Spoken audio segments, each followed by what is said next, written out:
Love is the answer.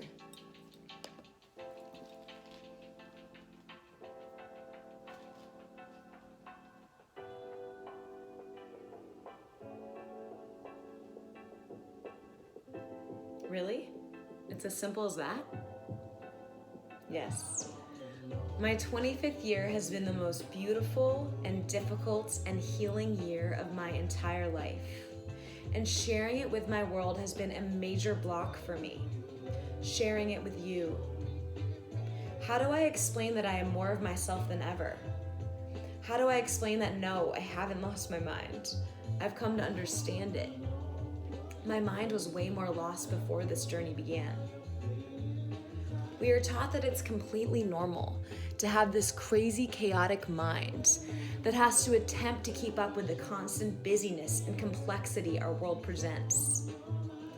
Just because most other humans also have a million seemingly disconnected and potentially negative thoughts fighting to get to the front of their mind and snag their attention, doesn't make this part of the human experience any less insane.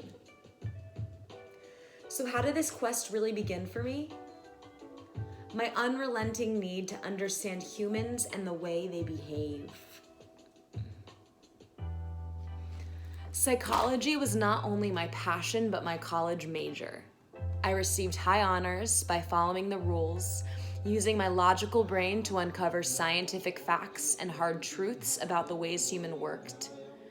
And I knew I was damn good at talking to people and getting them to open up to me, be themselves, and have fun. I mean, come on, we need more people who do that for a living versus sell an unnecessary fintech product that solves a niche problem that was only created in the first place because another fintech product created the need for it to begin with. So much complexity. And while in that job, interacting with other humans is totally draining, and you come to resent your clients and talk shit about your coworkers, even though you know your favorite part of your day used to be connecting with other humans. This storyline held true for most of my role models and mentors then. Google was still my dream job, and I identified as a math and science girl. That being said, no matter what I did, I knew I was going to work in a career where I could use my gift and fascination with people, combined with my logical, intelligent, and hardworking mindset to make money. That was my path, and I loved it. And guess what? I haven't really strayed from that path if you really hear what I'm saying and see where I'm headed. But I have definitely shifted, transformed, evolved. How, you might ask? A string of many life-altering moments.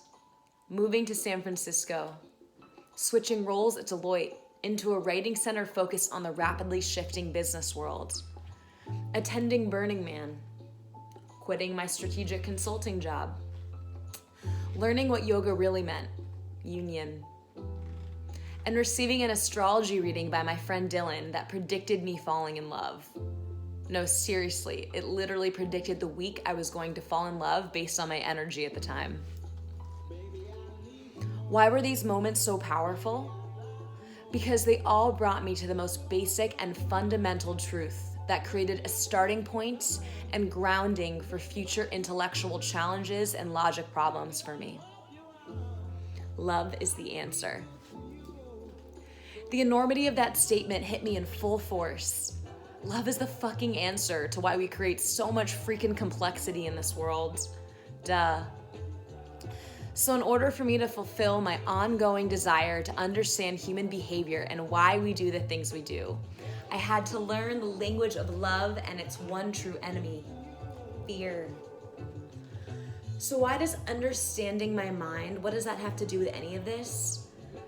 I realized that everything we think as humans is based on a fear of not being loved or accepted or received for the way we authentically are. Cue mind blown for me.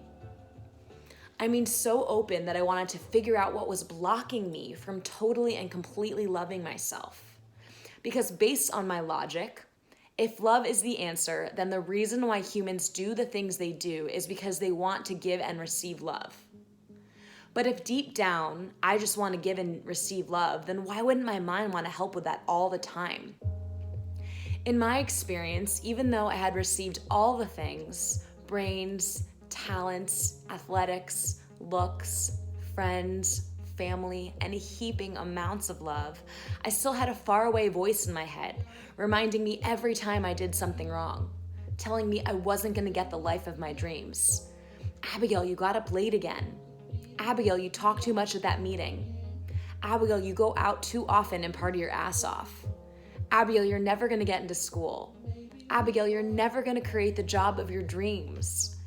Abigail, you're never going to find the love of your life. So this year, I did just that. Started to really love, starting with myself.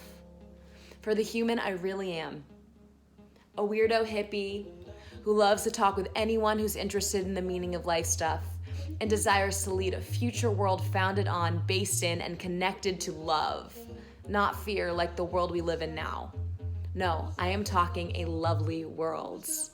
Check out my site for details, lovely.world. It would be incredible to have a world based in love.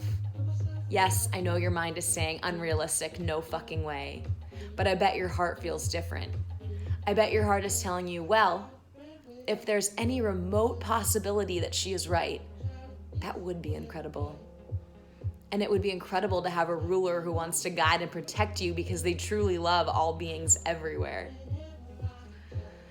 Yes, love was my answer this year. Love for myself, love for all of you. Love is what is going to heal us, not just as individuals, but as a collective.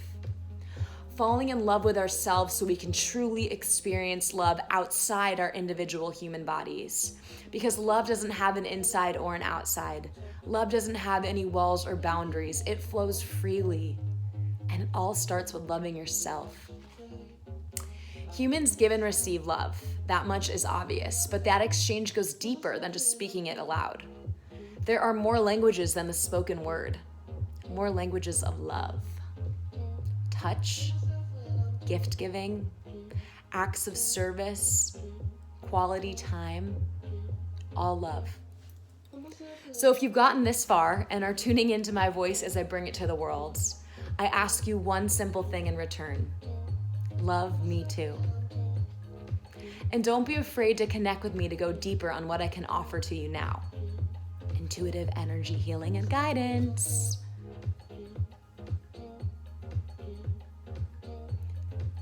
That concludes my first short story of Love is the Answer. And it inspired my next short story called Fear Drives Us.